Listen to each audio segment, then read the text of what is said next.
Salamu alaykum. Msifu Yesu Kristo. Kazi na utu. Nawashukuru sana katibu tawala, kamati ya usalama, mkoa wachache hapa TAKUKURU, OCD naona hayupo, watendaji wa kata, maafisa maendeleo, mkiongozwa na bosi wenu hapa Florentina, wananchi wote. Mambo vipi? Fresh Naona nyuso zenu za tabasamu. Maokoto, si ndio? Hapana bwana. Tutakaofafanua hapa chini.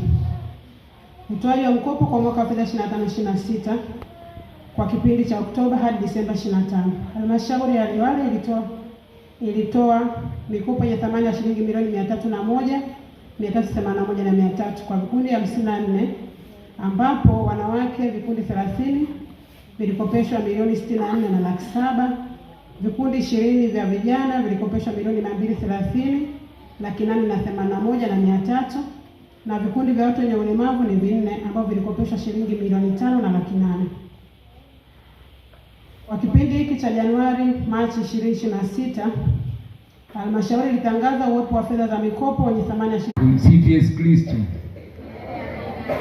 Mambo vipi? Kwanza ni wapongeze vijana wenzangu kwa kuitikia mwito, lakini ni wapongeze viongozi wote kiongozwa na idara ya maendeleo ya jamii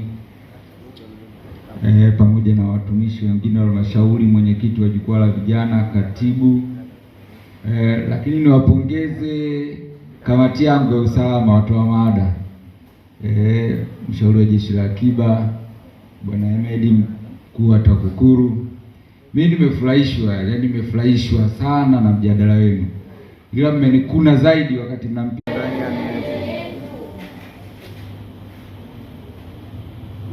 Mheshimiwa mkuu wa wilaya,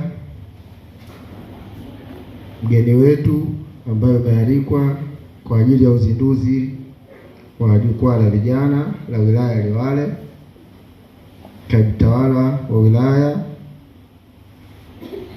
wajumbe wa kamati ya ulinzi na usalama ambao miongoni mwenu ni wawezeshaji wa jukwaa hili la vijana, wawezeshaji waliopo mbele yetu, viongozi wa jukwaa la vijana wa wilaya,